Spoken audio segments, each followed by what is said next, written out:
Hi guys, welcome back to my YouTube channel. ನಾವಿವತ್ತು egg ಗೋರಿಕಾಯಿ ಪಲ್ಯ ಮಾಡ್ತಿದ್ದೀವಿ ಫ್ರೆಂಡ್ಸ್. ಅದಕ್ಕೆ ಏನೇನು ಬೇಕು ಅಂದರೆ ಗೋರಿಕಾಯಿ ಬೇಯಿಸ್ಕೊಂಡಿದ್ದೀನಿ, ಅದ್ರ ಜೊತೆ ಮೂರು ಎಗ್ಗು, ಆನಿಯನು, ಚಿಲ್ಲಿ, ಕರಿಬೇವು ಸೊಪ್ಪು ಮತ್ತು ಕೊತ್ತಂಬರಿ ಸೊಪ್ಪು.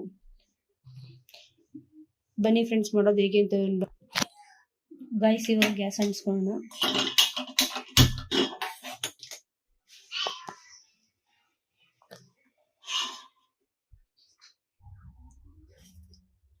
ಆಯಿಲ್ ಹಾಕೋಣ ಫ್ರೆಂಡ್ಸ್, 3 ಸ್ಪೂನ್ ಅಷ್ಟು.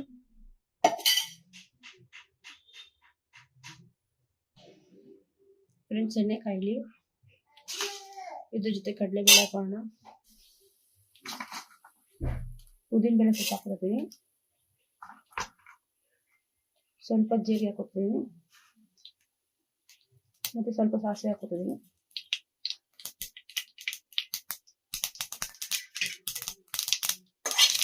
ಫ್ರೈ ಮಾಡ್ಕೊಳ್ಳೋಣ ಫ್ರೆಂಡ್ಸ್. ಇದ್ರ ಜೊತೆ ಚಿಲ್ಲಿ ಹಾಕೋಣ, ಮತ್ತೆ 2 ಕಡ್ಡಿ ಕರಿಬೇವು,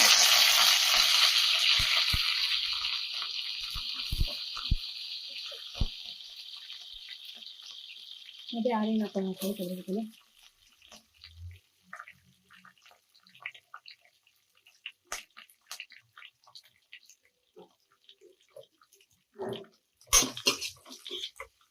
ಎಲ್ಲ ಫ್ರೈ ಮಾಡ್ಕೋಬೇಕು ಫ್ರೆಂಡ್ಸ್. ಬೇಯಿಸಿರೋ ಗೋರಿಕಾಯಿ ಹಾಕೋತಿದ್ದೀನಿ ಫ್ರೆಂಡ್ಸ್. ಹಾಕೊಂಡು ಚೆನ್ನಾಗಿ ಫ್ರೈ ಮಾಡ್ಕೋಬೇಕು.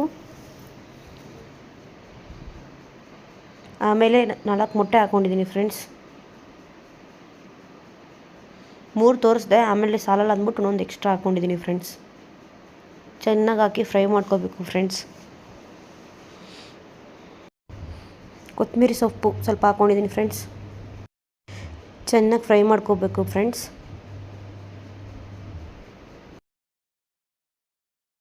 ಫ್ರೆಂಡ್ಸ್, ನಾನು ಇದಕ್ಕೆ ಅಯ್ಯಂಗಾರ್ದು ವಾಂಗಿಬಾತ್ ಪೌಡ್ರು ಅರ್ಧ ಸ್ಪೂನಷ್ಟು ಹಾಕ್ಕೊಂಡಿದ್ದೀನಿ. ಅದ್ರ ಜೊತೆನೇ ಒಂದು ಅರ್ಧ ಸ್ಪೂನಷ್ಟು ಧನಿಯಾ ಪುಡಿ, ಒಂದು 1/4 ಸ್ಪೂನಷ್ಟು ಖಾರ ಪುಡಿ ಹಾಕ್ಕೊಂಡಿದ್ದೀನಿ ಫ್ರೆಂಡ್ಸ್. ಖಾರಕ್ಕೆ ನೀವು ನೋಡಿ ಹಾಕ್ಕೊಳ್ಳಿ ಎಷ್ಟು ಬೇಕೋ ಅಷ್ಟು. ಸ್ವಲ್ಪ ಉಪ್ಪು ಫ್ರೆಂಡ್ಸ್. ಕಮ್ಮಿ ಉರಿಯಲ್ಲೇ ಚೆನ್ನಾಗಿ ಹುರ್ಕೋಬೇಕು ಫ್ರೆಂಡ್ಸ್. ಕಮ್ಮಿ ಉರಿ ಹುರಿದ್ಮೇಲೆ ಪ್ಲೇಟ್ಗೆ ಹಾಕ್ಕೊಂಡಿದ್ದೀನಿ ಫ್ರೆಂಡ್ಸ್. ಯಾರಿಗೆಲ್ಲ ಈ ವಿಡಿಯೋ ಇಷ್ಟ ಆಗಿದೆ ಲೈಕ್ ಮಾಡಿ ಫ್ರೆಂಡ್ಸ್, ಸಬ್ಸ್ಕ್ರೈಬ್ ಮಾಡಿ, ಮರಿದಿರ ಕಮೆಂಟ್ ಹಾಕಿ ಫ್ರೆಂಡ್ಸ್.